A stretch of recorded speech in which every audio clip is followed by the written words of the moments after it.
আসসালামু আলাইকুম ওরহমতুল্লাহি ওয়া বারাকাতুহু। আসসালামু রহমতুল্লাহ বারাকাতুহু। জি। হ্যাঁ, পশ্চিমবঙ্গের হুগলি জেলা থেকে বলছি আমি। বলেন। আমার প্রশ্নটা হলো, ঋণ থাকলে কুরবানি দেওয়া যাবে কিনা, আর কত টাকা থাকলে কুরবানি দিতে হবে?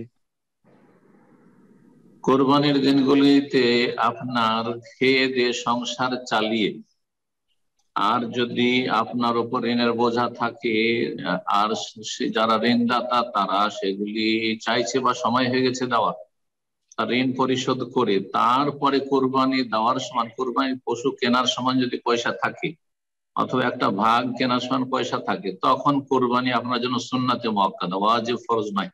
কোরবানি সুন্নাতে মুআক্কাদা সঠিক মতে। জি। অধিকাংশ আইম্মা কেরামদের নিকট এটাই ঠিক। কোরবানি কোনো ফরজ নয়। ঠিক আছে। আর যদি দেখা যায় যে না, আপনার নিজের অভাব আছে, সংসার চলছে না, ঋণের বিষয়টা আমি যেটা জিজ্ঞাসা করেছে, ঋণ থাকা অবস্থায় কোরবানি দেওয়া যাবে কিনা। ঋণ দুই রকম। এক ঋণ হচ্ছে যে ঋণ পরিশোধের সময় চলে এসছে, আপনি 1 মাস বললে 2 মাস বলে কারো কাছে টাকা নিয়েছেন, আর 1-2 মাস হয়ে গেছে, তাহলে আগে ঋণ পরিশোধ করতে হবে। অথবা ঋণ না তারা আপনার কাছে চাইছে, আমাদের দেশে তো আবার সময় টময় বেঁধে টেঁধে দেয় না, আর নেই না, টাকা নিল তো নিল, ইচ্ছা মতো দেবে।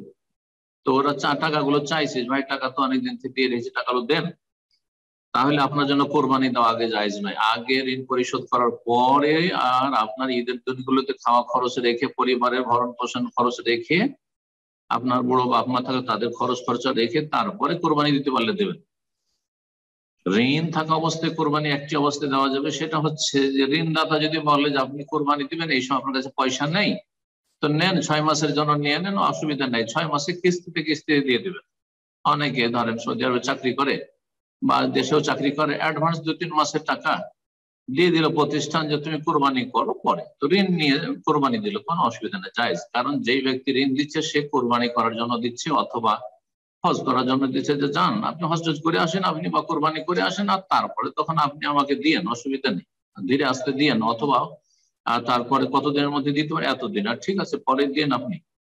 তাহলে ঋণ নিয়েও আপনি কোরবানি এই অবস্থায় করতে পারেন। ঠিক আছে। বারাকাল্লাহ।